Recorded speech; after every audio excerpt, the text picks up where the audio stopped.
he said, and he talks to them. He's teaching them. He's telling them things that they need to know.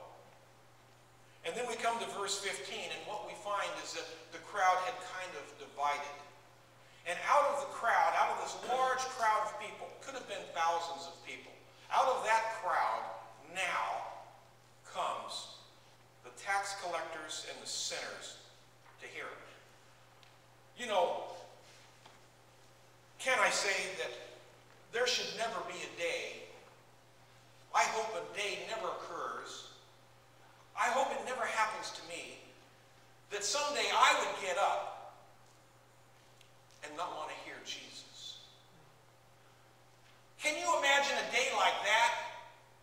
A day where we get up so calloused, so distant, so uncaring, where we just flippantly say, I don't even care about Jesus. You know what? Today I don't want to hear from him.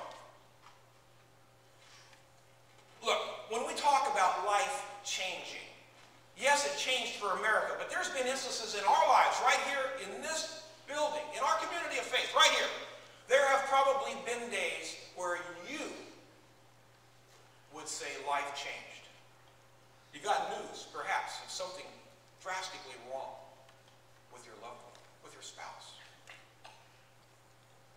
Maybe one of your little ones was involved in a bicycle accident with a car. I've had that kind of a day, believe me, where life seemed to change forever. Or maybe you hear that your wife has cancer of the worst kind, and for you and for her, life changes, never to be the same again.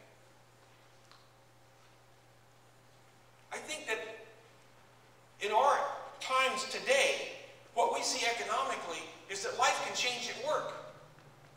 I saw someone this week that told me that just the day before I saw him, he got a call from the company saying, and he's an outside salesman, travels, everyone is called to a meeting at 5 o'clock the day before. He says, my heart froze when I read it. Well, he had a wife, he's got children, he's got insurance needs, he's got a home, an outrageous house payment, as some still do.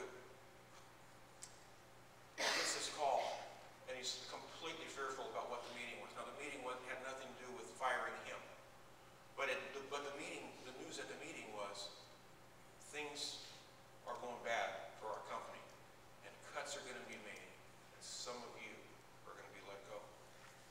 They didn't let anybody go, but the news was not good news. And I think if you get a call like that, suddenly you are thinking, what can I eliminate?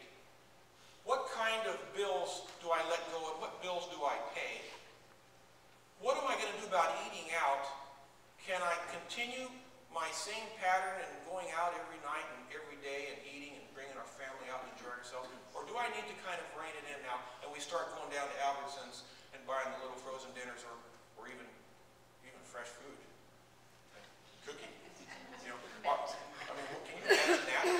Listen, there could come, I think in today's environment, there could come something into our homes that we have not seen in a long, long, long time. Homemade meals. Hey, I'm a fan of homemade meals. I love them, especially when they're my wife's. Not so much when it's her mom. She knows this. She knows this. But you know, when she goes home, it's like going back 50 years, and she's right there and relishing every little morsel and every little, I'm going to call it scrap. Every little scrap. She loves it. But you know, I'm the guest. I wouldn't say that I'm not the guest anymore. We've been married over 38 years. But I'm still sort of the guest, you know. And I don't have to really enjoy that food. I've got to look like I do when I'm there. But on the way home, I can complain all the way home about, man, I wish you would have made that meal. Is she here today? My mother-in-law is not here today, but my wife's here, and my wife will attest to every square word. I think that change is inevitable. In some of our lives here, we are going to see change. What about the day you retire? Some retire into a good life. They just can't wait, and it works out just the way they thought it would work out. They just love it. Others face that day of retirement kind of with a little bit of apprehension, and sure enough, I think sometimes when that day finally comes, we find some that there's just nothing to do. And retirement's not all it was cracked up to be. Other people say, no, man, I don't know how I ever got everything done that plus work that I used to do because my time is so full. Two different perspectives, but nonetheless change. It says, now the tax collectors and sinners were gathering around to see him. Now the tax collectors and sinners were not normal people. Now we would say, yes, they were. Today we would look and say, yeah, they were people just like us, tax collectors and sinners. Now the tax collectors were those people that were the most dirtiest, most vile Jews in society. They were outcasts. They were really not welcome in Jewish society. They weren't welcome. That's just flat out the way it was. They were on the same level as harlots. Now, I want you to think about it. Would you invite a known harlot for dinner? Would you invite someone of that character and say, hey, come on over to my house? Would you do it if the pastor was coming over? Oh, I don't want the pastor to see me hanging out with harlots, or in this case, with tax collectors, scoundrels, the worst, the outcast, the most vile. I don't want those kind of people around my kids. And I sure don't want the pastor to see me hanging out with those kind of people. That's who was here. Tax collectors, dishonest, cheaters, liars, scum. The people that got to collect money from the Jews for Rome. It wasn't a normal person. They had to find a particularly vile, mean-spirited person to do that. Go to your own people and collect tax for another government? That's what they were called to do. And that's what in fact they did. They were not loved. They were not liked. They were treated like they didn't belong to Jewish society. But we also see that it was that very type of person that wanted to hear Jesus. Verse 2. But the Pharisees and the teachers of the law muttered,